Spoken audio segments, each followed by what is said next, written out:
को एक पढ़ा लिखा इंसान यदि हारेगा ना तो 100 पढ़े लिखे लोग अपना कदम पीछे खींच लेंगे। तो याद रखिएगा कि अगर आपके एरिया में कोई पढ़ा लिखा मुखिया खड़ा हुआ या पढ़ा लिखा कोई वार्ड मेंबर छोटे मोटे से समझो, उसे हारने मत देना।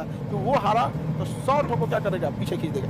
यही चीज़ लड़की लोग के साथ है। आप लोग का पढ़ाई लिखाई जो कर रही है लोग ना, यदि यहाँ से आप पढ़ लिख के नौकरी लेके जाइएगा तो कम से कम 100 लड़कियाँ प्रेरित होंगी, 100 लड़कियों के माँ बाप होंगे जो अपनी बच्चियों को पढ़ने के लिए भेजेंगे।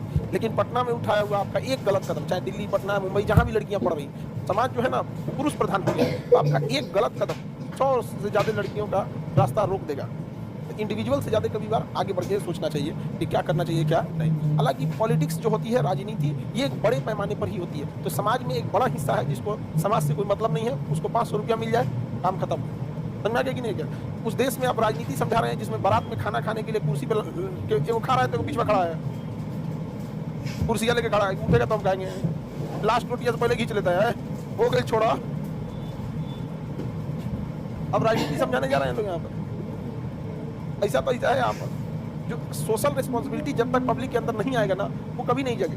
आप सोचिए कि कितना भ्रष्ट लोग हैं जो हॉस्पिटल में गए इलाज कराने वाले मरीजों का पॉकेट मार के पैसा चुरा ले रहा है। भाई तुम कहीं और चुराओ, समझ में आता है, हॉस्पिटल में चुरा रहा है। सोचिए कि हम लोग वहाँ उम्मीद लगा के बैठ रहे हैं। यहाँ इंसान अगर कोई प्लेटफॉर्म पे सोता है ना तो 250 रुपये का चप्पल पकड़ के सो रहा है। हम विश्व गुरु बनने का सपना दिखाइए और अपने आप को चाहे जितना पीठ थपथपा लीजिए, हमारा 200 रुपये का चप्पल सुरक्षित नहीं है। और हम समाज में उम्मीद लगा के बैठे हैं कि बहन बेटियां सुरक्षित रहेंगी। समझ में आ गया क्या? शांति का अंतिम रास्ता युद्ध होता है।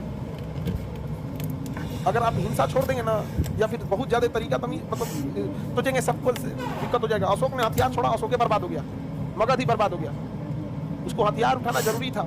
हर भगवान के पास हथियार है, रेडी पोजीशन में है, इसलिए सारे लोग शांति से रहते हैं। देखते हैं चलाए ना चलाए अलग बात है।